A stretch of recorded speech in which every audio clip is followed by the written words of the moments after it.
Hello guys, welcome to Charvik academy. आज हम discuss करेंगे क्लास नाइन्थ की साइंस की वर्कशीट नंबर 61 जो कि आई है 4 जनवरी 2022 को। इसमें हम डिस्कस करेंगे आज फ्री फॉल के बारे में। फ्री फॉल नाम से ही पता चल रहा है कि फ्रीली फॉल करना किसी भी ऑब्जेक्ट का। देखिए, सपोज कोई बॉल है और वो नीचे अर्थ की तरफ गिर रही है और इस बॉल पर कोई भी हमने बाहर से अपनी तरफ से एक्सटर्नल फोर्स नहीं लगाया हुआ, ना ही थ्रो की हुई है। ये अपने आप ही जो गिर रही है, इसको हम बोलते हैं फ्री फॉल। लेकिन यहां पर एक फोर्स तो डेफिनेटली काम कर ही रहा है, that is the gravitational force. Because अर्थ अपनी तरफ उस ऑब्जेक्ट को खींच रही है ना, तो अर्थ की तरफ से तो ग्रेविटेशनल फोर्स लगेगा ही लगेगा। So I can say that when an object falls towards Earth's surface under the influence of gravitational force of Earth alone, इसके अलावा और कोई फोर्स नहीं होगा, सिर्फ ग्रेविटेशनल फोर्स ही होगा जो ऑब्जेक्ट को अर्थ की तरफ खींचता है। So its motion will be termed as freely fall या free fall. And during this free fall the direction of motion remains same. Motion का जो डायरेक्शन होगा वो सेम रहता है। And velocity keeps increasing. जैसे जैसे कोई भी ऑब्जेक्ट या बॉल ऊपर से नीचे की तरफ आती है, अर्थ के बिल्कुल क्लोज की तरफ आती है, तो उसकी वेलोसिटी बढ़ती जाती है। और यह वेलोसिटी बढ़ती है कांस्टेंट रेट के साथ। और आप ये जानते हैं, rate of change of velocity is called as the acceleration. It is known as acceleration. और ये कांस्टेंट एक्सेलरेशन होता है। अब देखिए, इस एक्सेलरेशन को कौन सा फोर्स क्रिएट कर रहा है? You know, that is the gravitational force.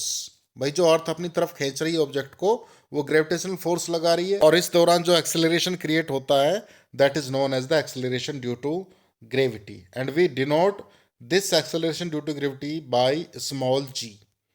It is denoted by small g and SI unit is metre per second square. तो इसको याद रखिएगा, ये अक्सर एग्जाम्स में पूछा जाता है that what is the unit of acceleration due to gravity. So answer will be metre per second square. तो आइए अब हम एक्सेलरेशन ड्यू टू ग्रेविटी को डिटेल में डेरिवेशन के साथ हम समझते हैं। Suppose an object of mass smaller m and we have earth of mass having capital M, and the distance between object and the earth is denoted by d. Remember, this is any object and this is earth. Here, by universal law of gravitation, I can write expression for the gravitational force, that will be capital G into m into small m upon D square. You know this formula, पिछली worksheet में हमने discuss करा था ये। So object और अर्थ के बीच में जो जो ग्रेविटेशनल फोर्स होगा, उसको हम इस तरीके से डिनोट करते हैं। This is the gravitational force and it is denoted by equation 1। आपने सेकेंड लॉ ऑफ मोशन पढ़ा होगा, उसमें फोर्स किस तरीके से निकाला जाता है? Mass into acceleration. So that is the equation 2। अब दोनों फोर्स हैं तो इनको हम इक्वल कर देंगे। तो M G is equal to G M M upon D square, ये लिख दिया हमने। इक्वेशन 1 एंड 2 से हमारे पास ये आया। तो यहाँ पर छोटे एम से छोटा एम कट गया, तो फाइनली एक्सप्रेशन हमारे पास ये बच गई, g is equal to capital G into M upon D square. So that is the expression of the acceleration due to gravity. अच्छा, एक बात यहाँ पर याद रखिएगा, यहाँ पे जो हमने एक तो ऑब्जेक्ट लिया था और अर्थ ली थी, और जो डिस्टेंस d था वो इस ऑब्जेक्ट से अर्थ के सेंटर तक का डिस्टेंस था। सो d was the distance between the object and the centre of the earth. अब सपोज वो जो ऑब्जेक्ट हम यहाँ पर ऊपर की तरफ ले रहे थे, अब वो हम यहाँ पर लेते हैं। ये आपकी अर्थ है, अर्थ की बिल्कुल यहाँ इस सरफेस पे हमने इस ऑब्जेक्ट को लिया, ये हमने इसको ले लिया, बिल्कुल सरफेस पर हमने लिया हुआ है। अर्थ के सेंटर और इस ऑब्जेक्ट के बीच की दूरी को हम किससे दिखाएंगे? देखिए, ये ऑब्जेक्ट यहाँ पे टच कर रहा है और इस ऑब्जेक्ट से टच पॉइंट से अर्थ के सेंटर का डिस्टेंस ये हो जाएगा, यहाँ से लेकर के यहाँ तक। इसको आप अगर गौर से देखें तो ये रेडियस है, this is the radius of earth. तो उस केस में अगर ऑब्जेक्ट अर्थ की सरफेस को टच करेगा तो सेंटर ऑफ अर्थ और उस ऑब्जेक्ट के बीच का जो डिस्टेंस होगा obviously that will be the radius of earth. So I can write the expression for acceleration due to gravity as this one. G is equal to capital G into m upon capital R square. Capital R is the radius of the earth. उस case में क्या था, object आपका इधर था, ऊपर था, और यहाँ से लेकर के सेंटर तक, यहाँ तक डिस्टेंस d लिया था हमने. अब ये ऑब्जेक्ट आ गया अर्थ की सरफेस पर, तो डिस्टेंस r ही रह जाएगा क्योंकि यहाँ से यहाँ तक का हम डिस्टेंस लेंगे. So remember that is the derivation for acceleration due to gravity between the object and the earth.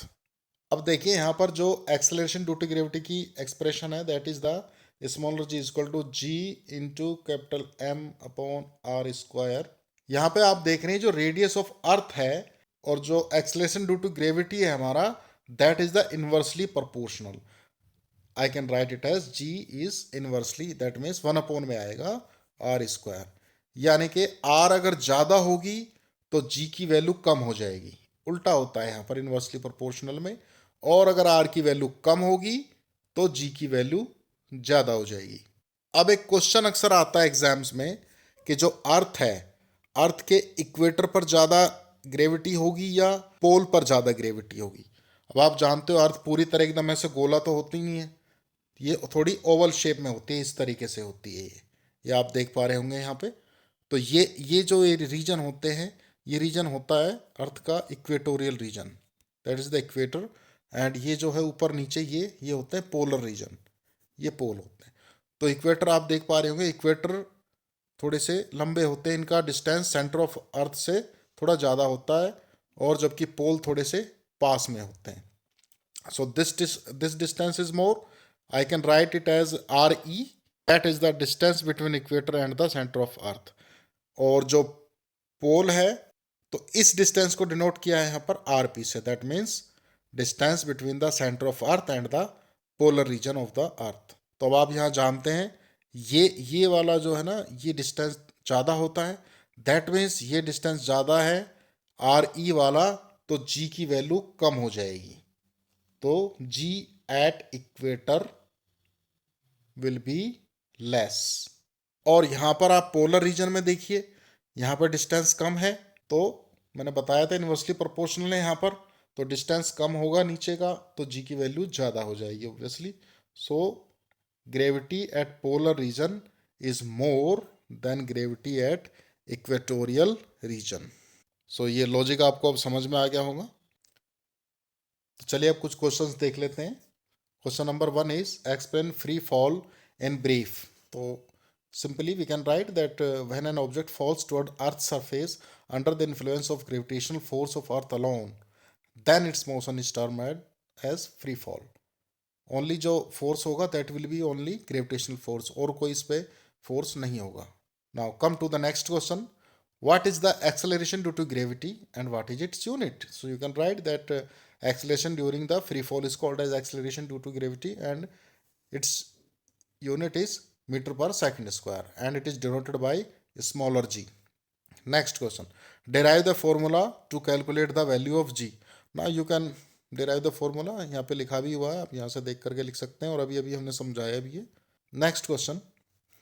Why the value of g is greater at poles in comparison with. अभी हमने डिस्कस किया, क्योंकि जो distance होता है equator और अर्थ के centre के बीच का वो ज़्यादा होता है, और distance between pole and centre of earth is less, और इन्वर्सली प्रोपोर्शनल होता है acceleration due to gravity distance के. सो डिस्टेंस जिस केस में ज़्यादा होगा वहाँ पर जी की वैल्यू कम होगी, और जहाँ डिस्टेंस कम होगा वहाँ पे जी की वैल्यू ज़्यादा होगी. And as a result of which gravity at equator becomes lesser than poles. So that's it from today's worksheet.